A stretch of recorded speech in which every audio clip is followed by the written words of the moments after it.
দেশের দুর্গম দ্বীপ উরিরচরের এই তিনতলা পুরনো জীর্ণ ভবনটি একটি স্বাস্থ্যকেন্দ্র হলেও এখানে আসে না কোনো রোগী, নেই কোনো চিকিৎসক কিংবা শয্যা। শুনলে হয়তো অবাক হবেন, স্থানীয় 40,000 মানুষের স্বাস্থ্যসেবার জন্য বানানো হলেও গত 25 বছর ধরে এটি ব্যবহৃত হচ্ছে স্থানীয় পুলিশ ফাঁড়ি হিসেবে। তবে এখানে এসে করা যায় না কোনো জিডি।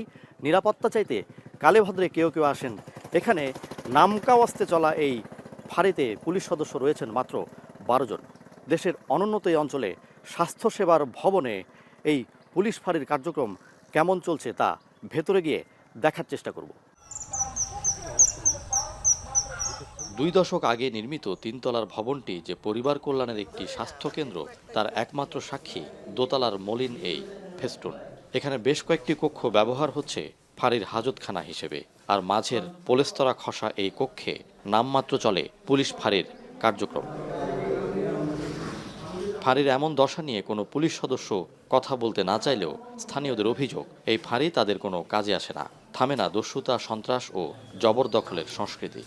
মানুষের ধরেন একটা মামলা করতে হবে, একটা জিডি করতে হবে, তাকে সন্ধিপ আসতে হয়, মানে এটা একদম বলে যে অকেজু একটা অবস্থা আর কি। মানে এমনি একটা ফাঁড়ি আছে, সেখানে না হাসপাতাল না পুলিশ ফাঁড়ি, চতুর্দিকে নদী হওয়াতে সন্ত্রাসীরা উপজেলা সহ হাতিয়ার বিভিন্ন দ্বীপ থেকে উরিরচরটাকে একটা অভয় আশ্রম মনে করে।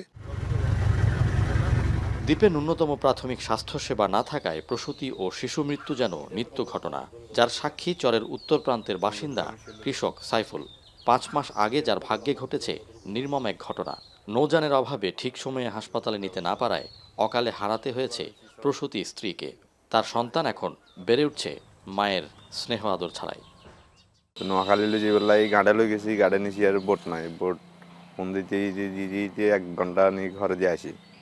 আবার মাছ দিয়ে লই গেছি, মাছ দিয়ে ঘরে দিয়ে মারা গেছে।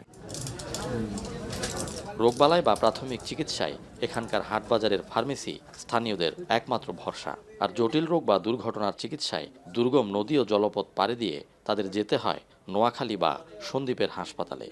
দ্বীপবাসীর জন্য এই ফার্মেসিগুলো হাসপাতাল, কারণ এই ইমার্জেন্সি এই মুহূর্তে দরকার, এই মুহূর্তে দিতে হয় আর কি। আমাদের বা আয়ত্তর বাইরে হলে আমরা ফাটাইতে হয়। মনে করো 1,000 টাকা যদি ওষুধ খরচ দাও, আমাদের 5,000 টাকা দাম, আমাদের কি গাড়ি ভাড়া, আসতে যাইতে যাতায়াত খরচ।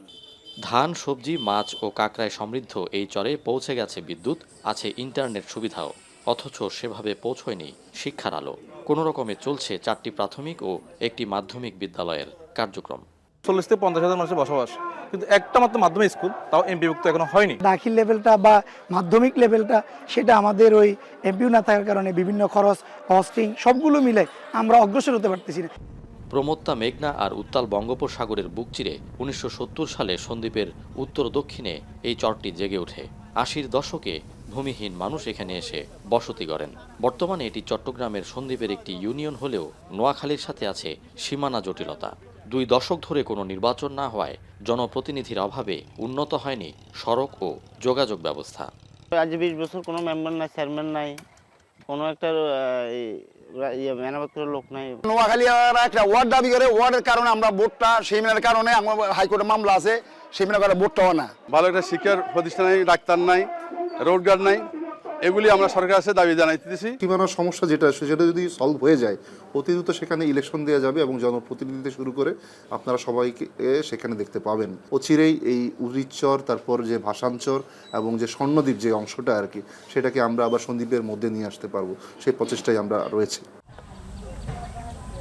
কৃষি নির্ভর এই চরে জলবায়ু উদ্বাস্তু এসব মানুষ নদী ভাঙনে বারবার নিঃস্ব হয়।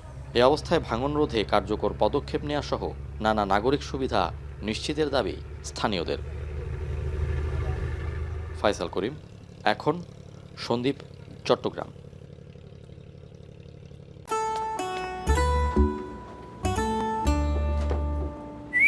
এই ঈদে জুয়েলারি ক্লোদিংয়ে বিকাশ পেমেন্টে ডিসকাউন্ট।